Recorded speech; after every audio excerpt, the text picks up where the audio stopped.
గౌరవ మంత్రి ఈ రాష్ట్ర యువ నాయకుడు లోకేష్ బాబు గతంలో అమెరికా వెళ్ళినప్పుడు నేను కూడా వెళ్ళా. ఆ రోజున ఒకే ఒక రోజు ఎన్టీ రామారావు గారి స్టాచ్యూ అన్వీల్ చేయడానికి అట్లంట తప్ప అన్ని రోజులు నిత్యం ఫార్చ్యూన్ 500 కంపెనీ సీఈఓలతో కొంతమందితో గూగుల్ వాళ్ళతో మాట్లాడి ఇవాళ ఆంధ్రప్రదేశ్ రాష్ట్రానికి అదే మహేష్ బాబు సినిమాల్లో డైలాగ్ ఉంటుంది,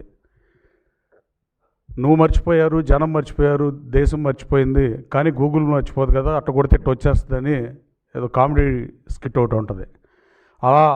అలాంటి గూగుల్లో గూగుల్ చేసుకుని చూస్తాం గురించి సినిమా రైటర్లకి డైలాగ్గా పనికొచ్చిన గూగుల్ని వైజాగ్ తీసుకొచ్చి గూగుల్ డేటా సెంటర్ని $15 బిలియన్ గూగుల్ తీసుకొచ్చిన లోకేష్ బాబుని మనస్ఫూర్తిగా అభినందిస్తూ, మళ్ళీ సంవత్సర కాలం తర్వాత మళ్ళీ యుఎస్ వెళ్ళి పెట్టుబడులే లక్ష్యంగా తన యువగళం పాదయాత్రలో 20 లక్షల మందికి ఉద్యోగ ఉపాధి అవకాశాలు కల్పిస్తమే నా లక్ష్యం అని చెప్పి ఆ దిశగా పనిచేస్తూ పెట్టుబడులను ఆకర్షిస్తూ అమెరికాలో 3 రోజుల్లో దాదాపు 18 కంపెనీలని గూగుల్ కానీ, అడోబ్ కానీ, ఎన్విడియా కానీ, ఇంటెల్ కానీ, ఏఎండి కానీ, ఓపెన్ఏఐ కానీ, సేల్స్ ఫోర్స్, క్యాన్వా, అట్లాగే G scholar, Autodesk,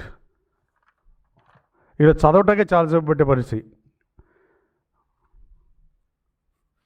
creative land, ఇలా కంపెనీలు కలిసి పెట్టుబడులు పెట్టండి ఈ రాష్ట్రంలో అని అడిగినందుకు లోకేష్ బాబును విమర్శిస్తున్నారని సూటిగా వైసీపీ నాయకులను అడుగుతున్నా. అలాగే ఆయన ఇండియన్ ఎకానమీ ప్రస్తుతం జీడిపి లెక్కల్లో 4.19 ట్రిలియన్ అయితే ఇవాళ ఎన్విడియా మార్కెట్ క్యాపిటలైజేషనే $4.6 ట్రిలియన్ ఉంది. ఆ కంపెనీతో లోకేష్ బాబు సమావేశమయ్యాడు, ఆ కంపెనీని తీసుకొస్తానికి ప్రయత్నాలు చేస్తున్నాడు. అలాగే ఇంటెల్ $193 బిలియన్, అలాగే అడోబ్ అనేది $145 బిలియన్. మంత్రి నారా లోకేష్ గారు ఈ కంపెనీలతో చర్చలు జరుపుతా పెట్టుబడుల లక్ష్యంగా వాటిని ఆంధ్రప్రదేశ్ రాష్ట్రం వైపు మళ్లించడానికి విశేష కృషి చేస్తుంటే లోకేష్ మాట్లాడే కంపెనీల పేరు స్పెల్ చేయటమే చాలామంది కష్టం వైసీపీ వాళ్ళకి.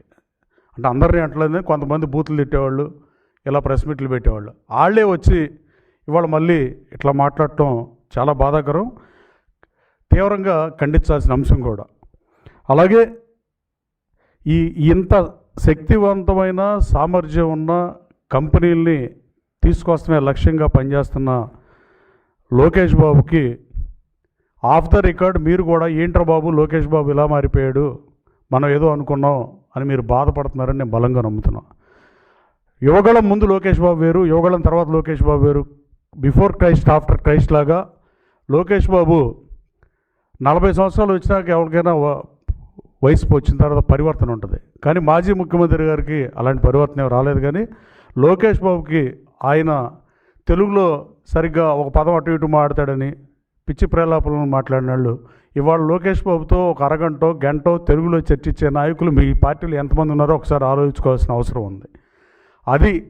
అది ఎంత ఉందంటే బిఫోర్ క్రైస్ట్ ఆఫ్టర్ క్రైస్ట్ అని అభివర్ణించే అంత చరిత్రని లోకేష్ బాబు యువగళం పాదయాత్రకు ముందు, యువగళం పాదయాత్ర తర్వాత అని అంటంలో ఏమాత్రం అతిశయోక్తి లేదు. అలాంటి ఈ కంపెనీలన్నిటితో అపాయింట్మెంట్లు తీసుకుని వాళ్ళని తీసుకొస్తుంటే మీకు అభివృద్ధి పట్ల మీకున్న చిత్తశుద్ధి ఏంటి? మీరు గతంలో ముఖ్యమంత్రిగా పనిచేసి జగన్మోహన్ రెడ్డి గారు అమెరికా వెళ్ళి జగన్మోహన్ రెడ్డి ఏమన్నా ఇలాంటి కంపెనీలు కలిసింది ఏమైనా ఉంటే మీరు చర్చ రండి, నేను చర్చకు వస్తా.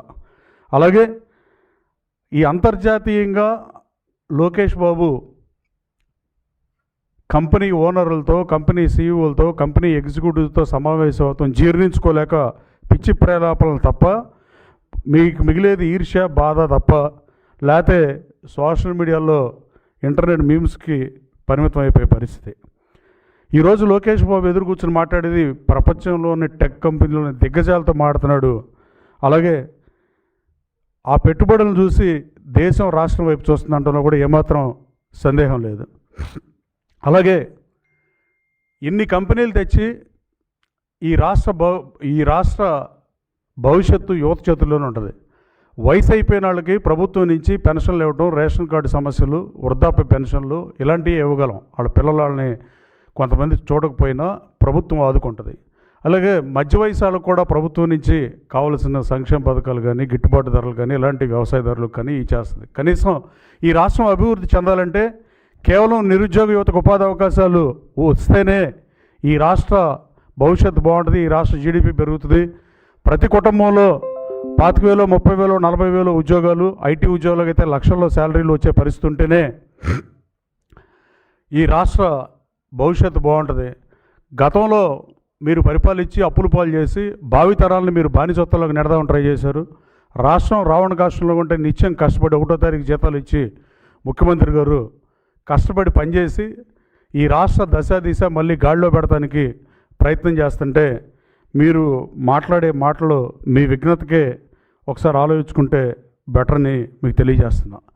అలాగే మైక్రోసాఫ్ట్ కంపెనీ హైదరాబాద్ వచ్చినప్పుడు గూగుల్ పుట్ల అప్పటికి తర్వాత ఇప్పుడు గూగుల్ వైజాగ్ వస్తున్న పరిస్థితి. గూగుల్ వచ్చిన తర్వాత Vizag is going to be rock.